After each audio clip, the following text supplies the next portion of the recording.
వేములవాడ రాజన్న ఆలయ ఈవో ద్వారా తమకు కేవిట్ నోటీస్ ఇవ్వడంపై ఇక బీజేపీ జిల్లా మాజీ అధ్యక్షుడు ఆలయ పరిరక్షణ సమితి అధ్యక్షుడు ప్రతాప్ రామకృష్ణ సిరసియ ఇక ఆలయ అభివృద్ధి గురించి చర్చిస్తామని ఎమ్మెల్యే ఆది శ్రీనివాస్ రాజన్న పరిరక్షణ సమితితో మాట్లాడిన తెల్లారే దేవస్థానం నోటీసులు ఇచ్చిందని ఆయన తెలిపారు. ఇక దేవాలయ అభివృద్ధిని అడ్డుకుంటున్నామని అనడం అవివేకమన్న ప్రతాప్ రామకృష్ణ ఇప్పటి వరకు ఎలాంటి ప్లాన్ లేకుండానే ఆలయాన్ని మూసివేస్తామనడం దేనికి సంకేతమని మండిపడ్డారు. ఇక అభివృద్ధికి అడ్డుకుంటామని ముందుగానే నిర్ణయించి కోర్టు నోటీస్ ఎలా ఇస్తారని రామకృష్ణ ప్రశ్నించారు. ఇక ఆలయ అభివృద్ధి ఫైనల్ ప్లాన్ ను ప్రజలకు వివరించాలని, దేవాలయంలో ఇప్పటి వరకు నిర్మించిన అన్ని ధర్మశాలలకు ఎలాంటి పర్మిషన్ లేదని ఆయన స్పష్టం చేశారు.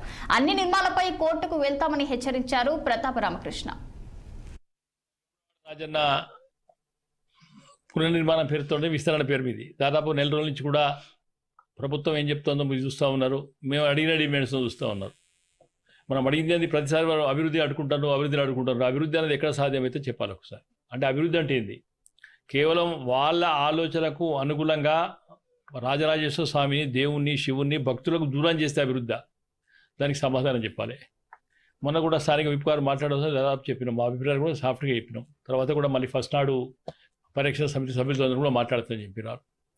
ఇవన్నీ కాకుండా నిన్న కేవిట్ పిటిషన్ ఫైల్ చేసి ఈఓ గారు విస్తరణ జరుగుతూ ఉంది, బిఫోర్ అని ఉంటే స్టే అవుతుంది. కేవిట్ పిటిషన్ గురించి దాదాపు మీ అందరికీ కూడా తెలుసు. ఆ నోటీసుల సాయంత్రం తీసుకోవడం జరిగింది. కేవిట్ పిటిషన్ ఎవరు పోతారండి? ఎవరు పోవాలి?